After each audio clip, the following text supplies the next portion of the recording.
All right, long form video. I always feel rushed when I'm doing the shorts, trying to get as much information in those short videos as I can. But what we can see here is the remainder of the concrete I've got left to pour.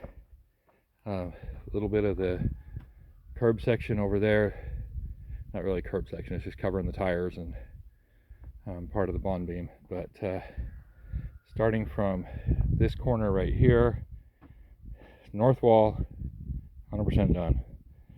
West wall kind of done, not really. Gets worse and worse and worse the further it goes that way.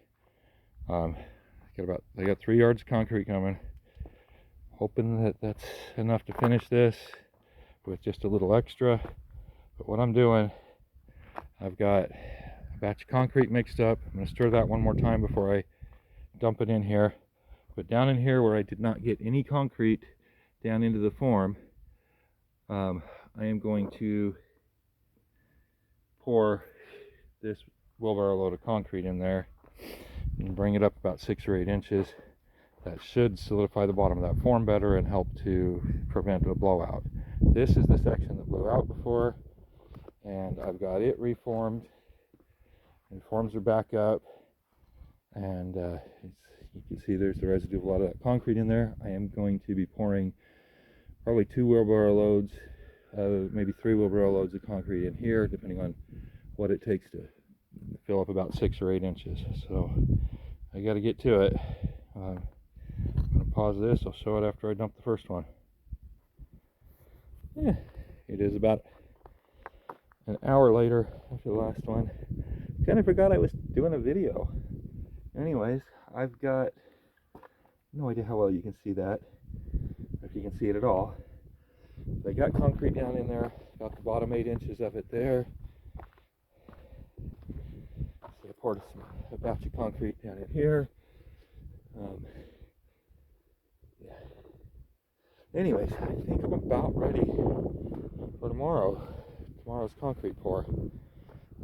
Got that little bit of concrete in there, just enough to make sure I don't have anything spilling out the bottom of this form, and hopefully enough to keep it so that it doesn't blow out the form. I got to get a little more bracing up still, but that's going to be that. Yeah, more bracing and then the concrete. And let's take a look at this wall. I started pulling the forms down along this wall, and it bulged a little bit as it settled, as the concrete settled after being poured. The spot here, obviously, I knew this was going to happen here. This is just where plywood overlapped, and I'm fine with that because this is the outside of the wall. Yeah, I knew that was going to happen out here on the outside. But yeah, the only thing I'm a little bit disappointed in is these. Some of them are not in very straight. I realized that as I was loosening them up, so it's going to be a little bit of a pain to get. And they're not. The problem with them not being straight is they're not all pointed the same direction either, and so it is going to be a little bit of a pain to get the top plate of the wall bolted down to that.